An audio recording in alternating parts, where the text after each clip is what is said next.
Voy a leer para el taller de iniciación a la escritura creativa. Voy a leer un trabajo de apoyo conceptual.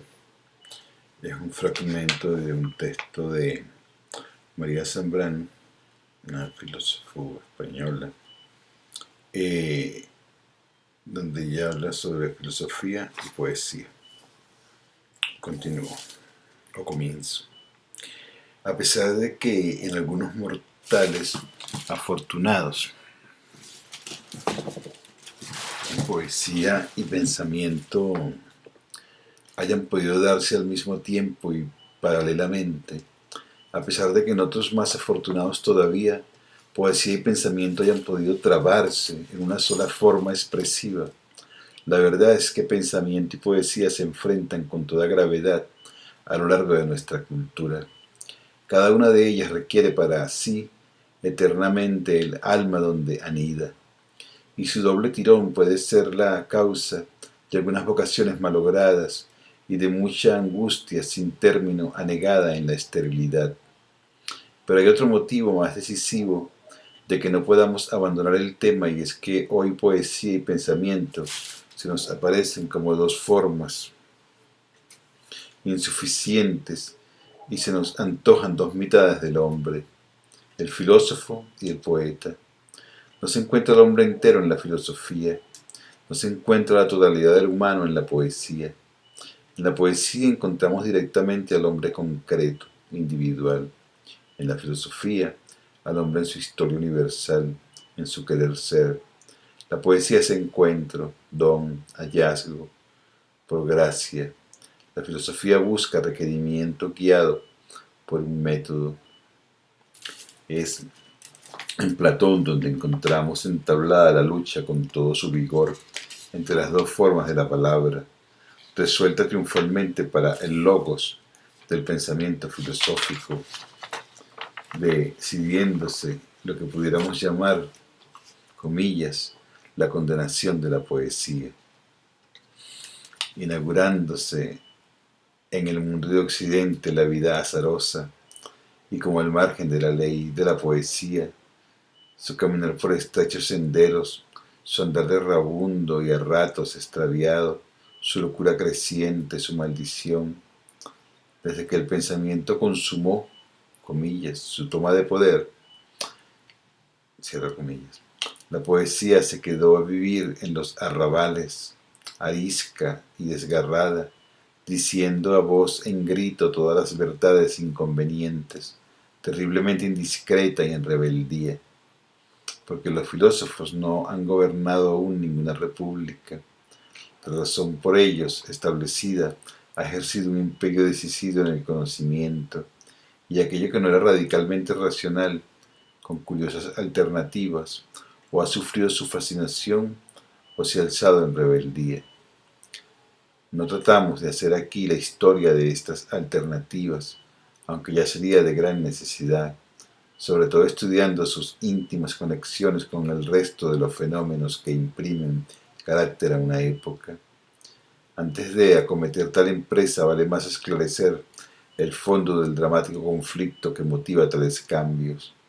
Vale más atender a la lucha que existe entre filosofía y poesía y definir un poco los términos del conflicto en que un ser necesitado de ambas se debate. Vale, sí, la pena manifestar la razón de la doble necesidad irrenunciable de poesía y de pensamiento, y el horizonte que se vislumbra como salida del conflicto. Horizonte que, de no ser una alucinación nacida de una singular avidez, de un obstinado amor que sueña con reconciliación más allá de la disparidad actual, sería sencillamente la salida a un mundo nuevo de vida y conocimiento. Comillado. En el principio era el verbo, cerramos comillado. El logos, la palabra creadora y ordenadora, que pone en movimiento y legisla. Con estas palabras, la más pura razón cristiana viene a engarzarse con la razón filosófica griega. La venida a la tierra de una criatura que llevaba en su naturaleza una contradicción extrema, impensable, de ser a la vez divino y humano. No detuvo con su divino absurdo el camino del logos platónico aristotélico, no rompió con la fuerza de la razón, con su primacía, a pesar de la, comillas, locura de la sabiduría, cierra comillas, flagelante de San Pablo, la razón como última raíz del universo seguía en pie. Algo nuevo, sin embargo, había tenido. La razón, el logos, era creador frente al abismo de la nada. Era la palabra de quien lo podía todo hablando. Y el logos quedaba situado más allá del hombre y más allá de la naturaleza, más allá del ser y de la nada. Era el principio más allá de todo lo principiado. ¿Qué raíz tienen en nosotros pensamiento y poesía? No queremos de momento definirlas, sino hallar la necesidad, la extrema necesidad que vienen a colmar las dos formas de la palabra. ¿A qué amor menesteroso vienen a dar su satisfacción? ¿Y cuál de las dos necesidades es la más profunda, la nacida en zonas más hondas de la vida humana? ¿Cuál la más imprescindible?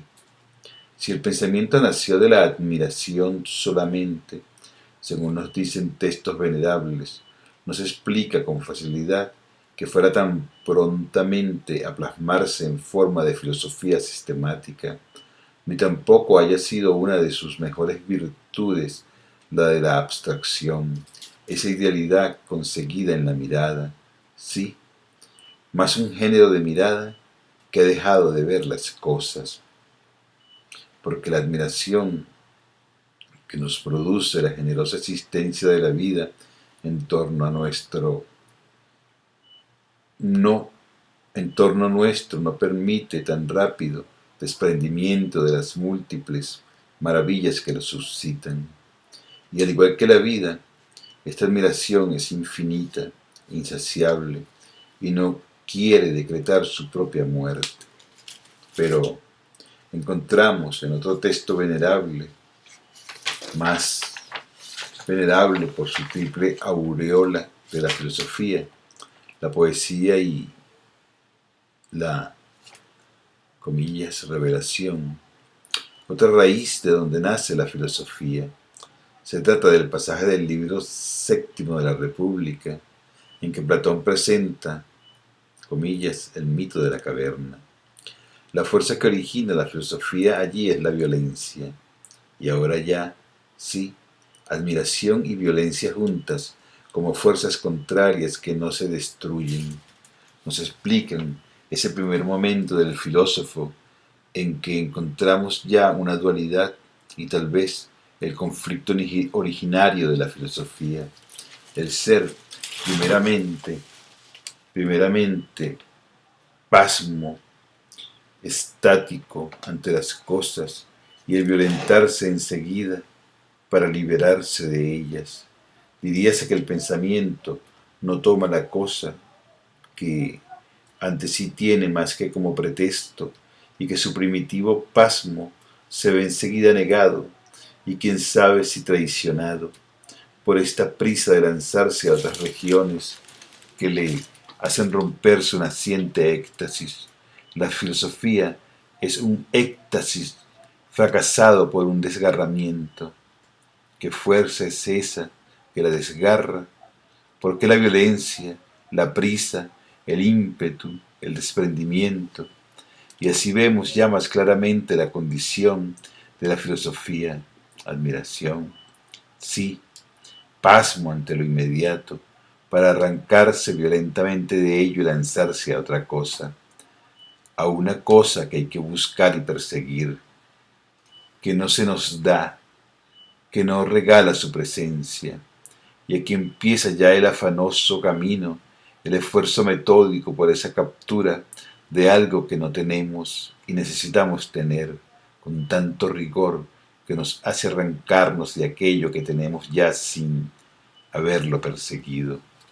Con esto, solamente sin señalar por el momento cuál sea el origen y significación de la violencia, ya es suficiente para que ciertos seres de aquellos que quedaron prendidos en la admiración originaria. En el primitivo Saumasein no se resignen ante el nuevo giro, no aceptan el camino de la violencia. Algunos de los que sintieron la vida suspendida, su vida enredada en la hoja o en el agua, no pudieron pasar al segundo momento en que la violencia interior hace cerrar los ojos buscando otra hoja y otra agua más verdaderas. No, no todos fueron por el camino de la verdad trabajosa y quedaron aferrados a lo presente e inmediato, a lo que regala su presencia y dona su figura, a lo que tiembla de tan cercano. Ellos no sintieron violencia alguna, o quizás no sintieron esa forma de violencia.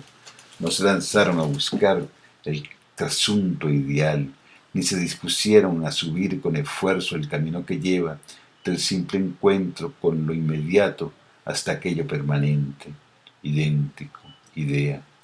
Fieles a las cosas, fieles a su primitiva admiración estática, no se decidieron jamás a desgarrarla. No pudieron porque la cosa misma se había fijado ya en ellos, estaba impresa en su interior. Lo que el filósofo perseguía lo tenía ya dentro de sí en cierto modo, el poeta de cierto modo. Sí, qué diferente manera, sí, de qué diferente manera. ¿Cuál era esta diferente manera de tener ya la cosa, que hacía justamente que no pudiera nacer la violencia filosófica? ¿Y que si producía por el contrario un género especial de desasosiego y una plenitud inquietante, casi aterradora? ¿Cuál era ese poseer dulce e inquieto que calma y no basta? Sabemos que se llama poesía, y quién sabe si algún otro nombre borrado, y quién sabe si algún otro nombre borrado. Y desde entonces el mundo se dividiera surcado por dos caminos: el camino de la filosofía, en que el filósofo, impulsado por el violento amor a lo que buscaba, abandonó la superficie del mundo, la generosa inmediatez de la vida, basando su ulterior posesión total en una primera renuncia. El ascetismo había sido descubierto como instrumento de este género de saber ambicioso. La vida, las cosas, serían exprimidas de una manera implacable, casi cruel. El pasmo primero será convertido en persistente interrogación. La inquisición del intelecto ha comenzado su propio martirio, y también el de la vida. El otro camino es el del poeta. El poeta no renunciaba, ni apenas buscaba, porque tenía por lo pronto lo que ante sí, ante sus ojos, oídos y tactos, aparecía. Tenía lo que miraba y escuchaba, lo que tocaba, pero también lo que aparecía en sus sueños y sus propios fantasmas interiores mezclados en tal forma con los otros, con los que vagaban fuera, que juntos formaban un mundo abierto donde todo era posible. Los límites se alteraban de tal modo que acababa por no haberlos. Los límites de lo que descubre el filósofo, en cambio, se van precisando y distinguiendo, de tal manera que se ha formado ya un mundo con su orden y perspectiva, donde ya existe el principio y, comillado, lo principiado, la forma y lo que está bajo ella. El camino de la filosofía es el más claro, el más seguro. La filosofía ha vencido en el conocimiento, pues ha conquistado algo firme, algo tan verdadero, compacto, independiente, que es absoluto, que en nada se apoya y todo viene a apoyarse en él.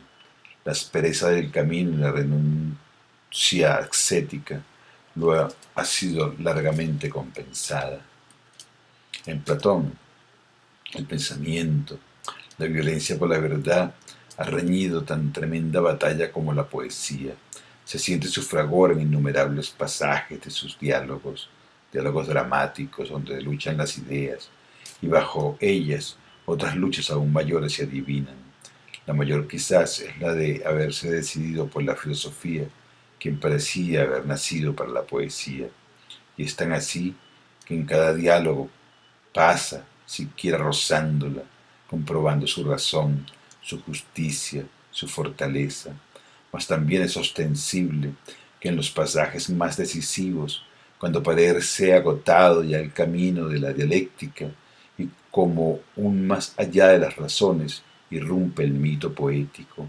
Así, en la República, en el banquete, en el Fedón, de tal manera que al acabar la lectura de este último, el más sobrecogedor dramático de todos, nos queda la duda acerca de la íntima verdad de Sócrates y la idea del maestro callejero, su vocación de pensador, trotacalles, vacila.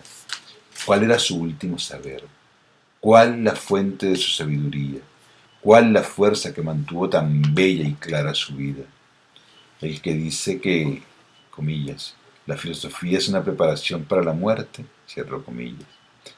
Abunda la filosofía al llegar a sus umbrales y pisándolos ya casi. Hace poesía y burla. Abandona la filosofía al llegar a sus umbrales y pisándolos ya casi. Hace poesía y burla. Es que la verdad era otra. Tocaba ya alguna verdad más allá de la filosofía, una verdad que solamente podía ser revelada por la belleza poética, una verdad que no puede ser demostrada, sino solo sugerida por ese más que expande el misterio de la belleza sobre las razones. ¿O es que las verdades últimas de la vida, las de la muerte y el amor, son, aunque perseguidas, halladas al fin por donación, por hallazgo venturoso, por lo que después se llamará, entre comillas, gracia, y que ya en griego lleva su nombre, su hermoso nombre, Charis, Carites? En todo caso, Sócrates con su misterioso, entre comillas, demonio interior y su clara muerte, y Platón con su filosofía, parecen sugerir que un pensar puro, sin mezcla poética alguna, no había hecho sino empezar, y lo que pudiera ser una, comilla, pura filosofía, no contaba aún con las fuerzas suficientes para abordar los temas más decisivos que a un hombre alerta de su tiempo se le presentaban. La poesía perseguía, entre tanto, la multiplicidad desdeñada, la menospreciada heterogeneidad. El poeta, enamorado de las cosas, apenas apega a ellas, a cada una de ellas, y las sigue a través del laberinto del tiempo, del cambio, sin poder renunciar a nada. Voy a repetir. La poesía perseguía, entre tanto, la multiplicidad desdeñada, la menospreciada heterogeneidad. El poeta, enamorado de las cosas, se apega a ellas, a cada una de ellas, y las sigue a través del laberinto del tiempo, del cambio, sin poder renunciar a nada, ni a una criatura, ni a un instante de esa criatura, ni a una partícula de la atmósfera que la envuelve, ni a un matiz de la sombra que arroja, ni del perfume que expande, ni del fantasma que ya en ausencia suscita. ¿Es que acaso al poeta no le importa la unidad? ¿Es que se queda apegado vagabundamente, inmoralmente, a la multiplicidad aparente, por desgana y pereza, por falta de ímpetu ascético para perseguir esa amada del filósofo, la unidad? Con todo, tocamos el punto más delicado, quizás de todos, el que proviene de la consideración de unidad, heterogeneidad. Hemos apuntado en las líneas que anteceden las divergencias del camino al dirigirse el filósofo hacia el ser oculto tras las apariencias y al quedarse el poeta sumido en estas apariencias. El ser había sido definido con unidad ante todo, por eso estaba oculto, y esa unidad era sin duda el imán suscitador de la violencia filosófica. Las apariencias se destruyen unas a otras, están en perpetua guerra. Quien vive en ellas perece. Es preciso salvarse de las apariencias, primero, y salvar después las apariencias mismas, resolverlas, volverlas coherentes con esa invisible unidad.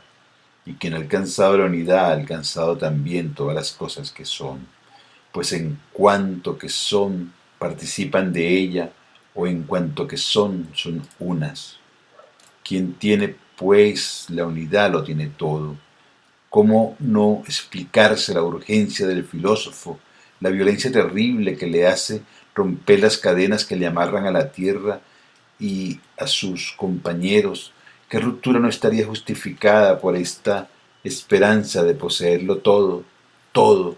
Si Platón nos resulta tan seductor en el mito de la caverna, es ni más ni menos porque en él nos descubre la esperanza de la filosofía, la esperanza que es justificación última, total, la esperanza de la filosofía mostrándonos que la tiene, pues religión, poesía y hasta esa forma especial de la poesía, que es la tragedia, son formas de la esperanza, mientras la filosofía queda desesperanzada, desolada más bien, y no han hecho tal vez otra cosa los más altos filósofos, al final de sus cadenas de razones, hechas por romper las cadenas del mundo y de la naturaleza, hay algo que las rompe a ellas también y que se llama a veces vida teorética, a veces amor de la intelectualis, a veces autonomía de la persona humana.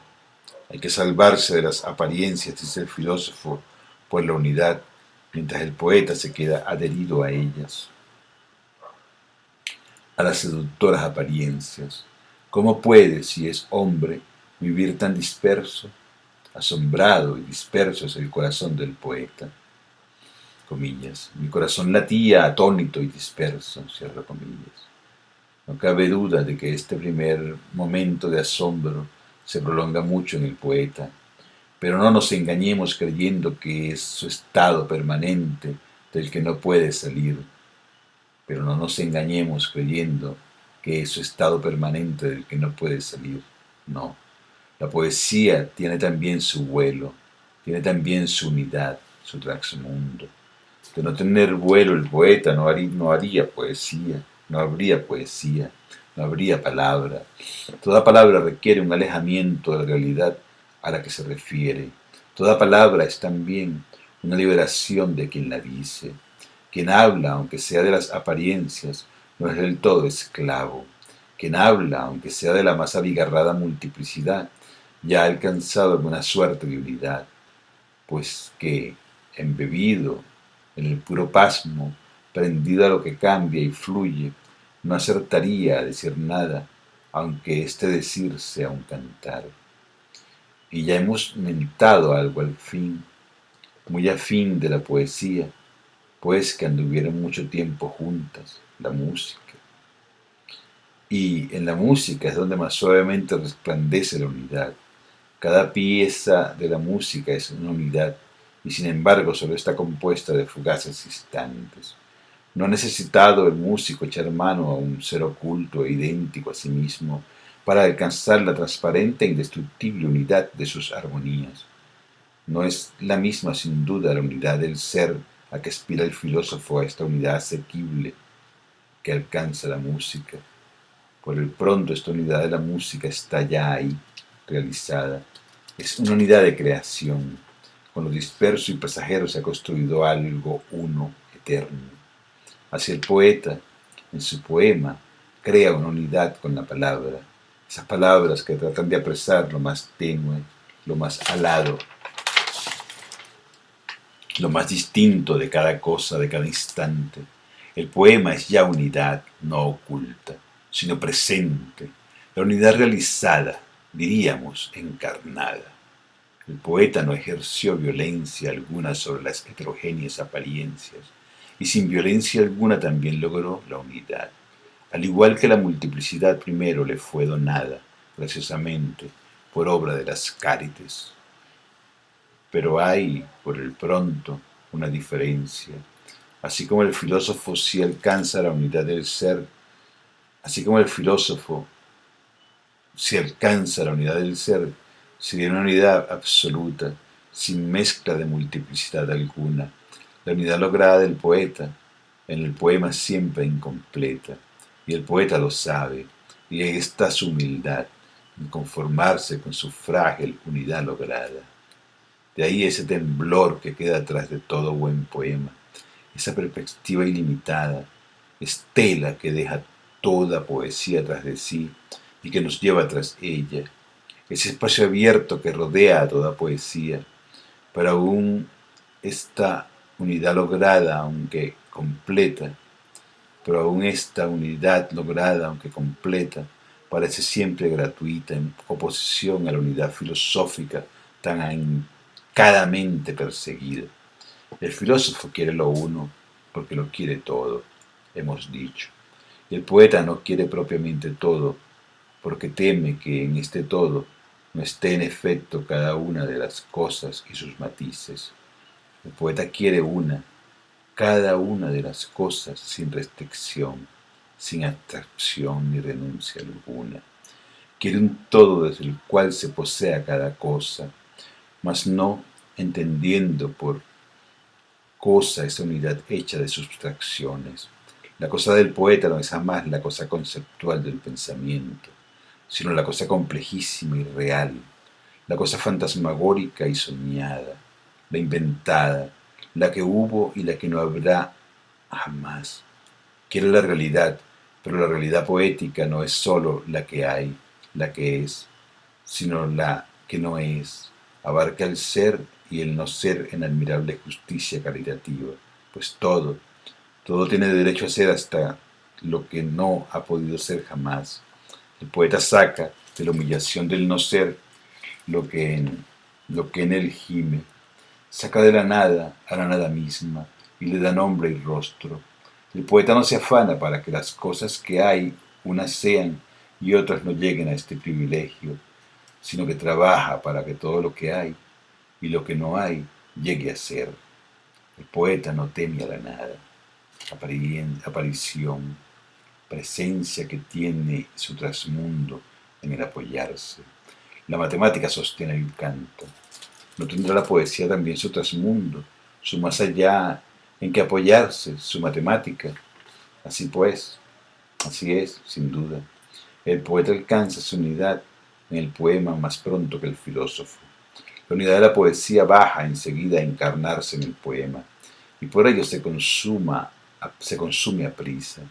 La comunicación entre el logos poético y la poesía concreta y viva es más rápida y más frecuente. El logos de la poesía es de un consumo inmediato, cotidiano, desciende a diario sobre la vida, tan a diario que a veces se la confunde con ella. Es el logos que se presta a ser devorado, consumido. Es el logos disperso de la misericordia que va a quien la necesita, a todos los que lo necesitan, mientras que el de la filosofía es inmóvil, no desciende y solo es asequible a quien puede alcanzarlo por sus pasos. Comillas.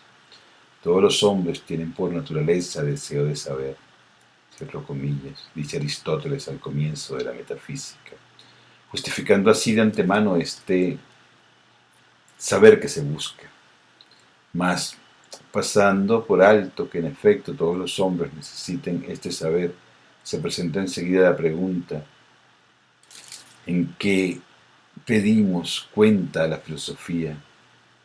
Como si todos te necesitan, tan pocos son los que te alcanzan. Como si todos te necesitan, tan pocos son los que te alcanzan. Es que alguna vez la filosofía ha sido a todos. Es que en algún tiempo el logos ha amparado la endeble vida de cada hombre. Si hemos de hacer caso de lo que dicen los propios filósofos, sin duda que no. Mas es posible, más allá de ellos mismos, haya sido alguna dimensión, en alguna manera, en algo sin duda muy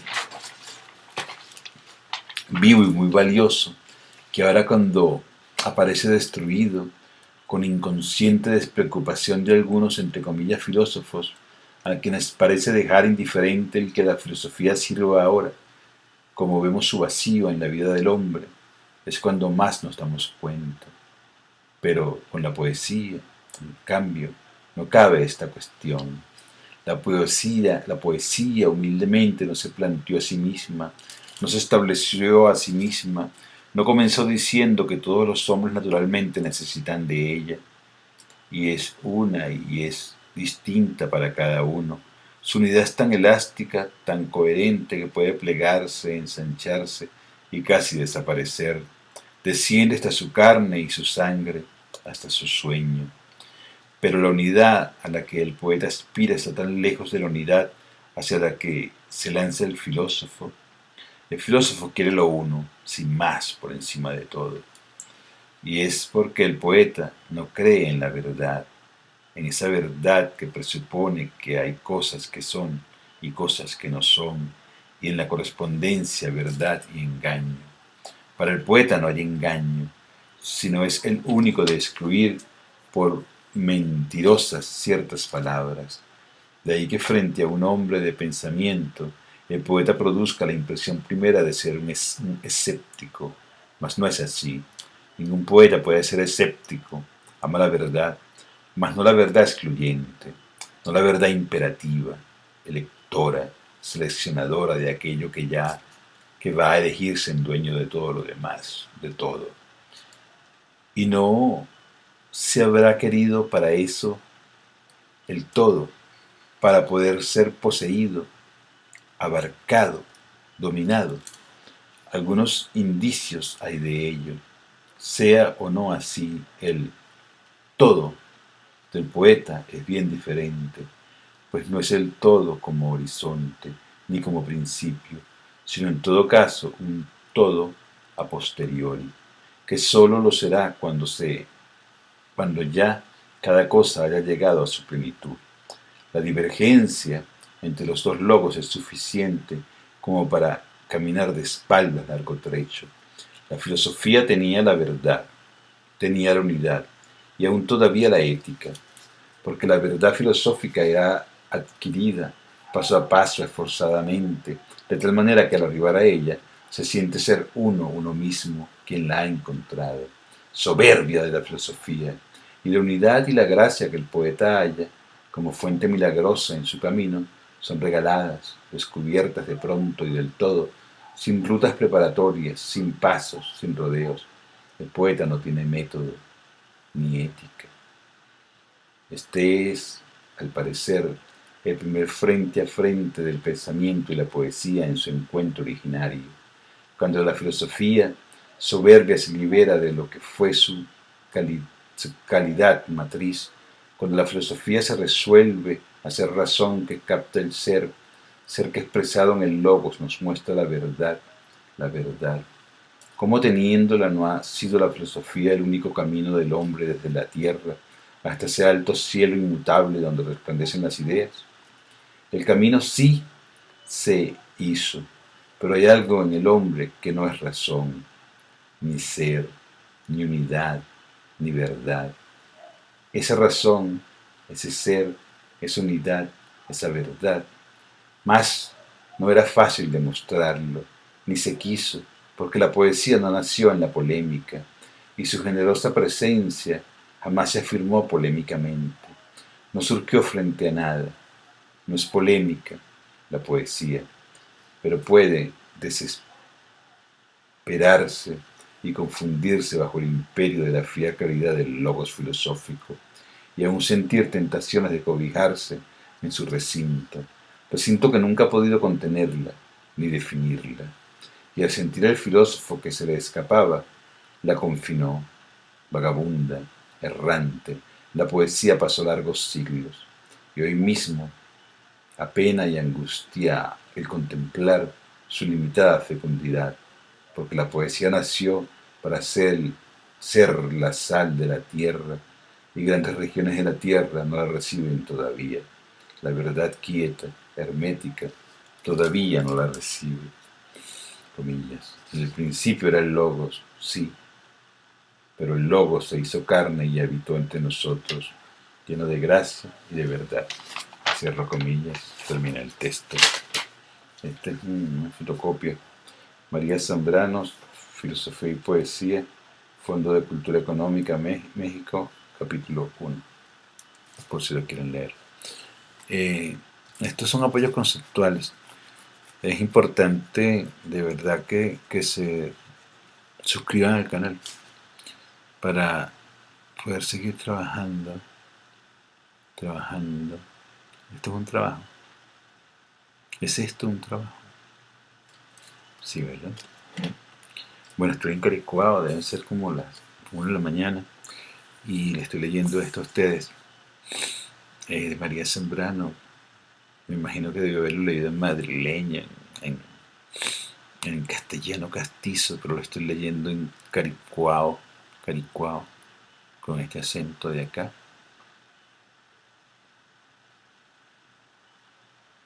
Nada, estoy muy parlanchín hoy. See you soon, pues.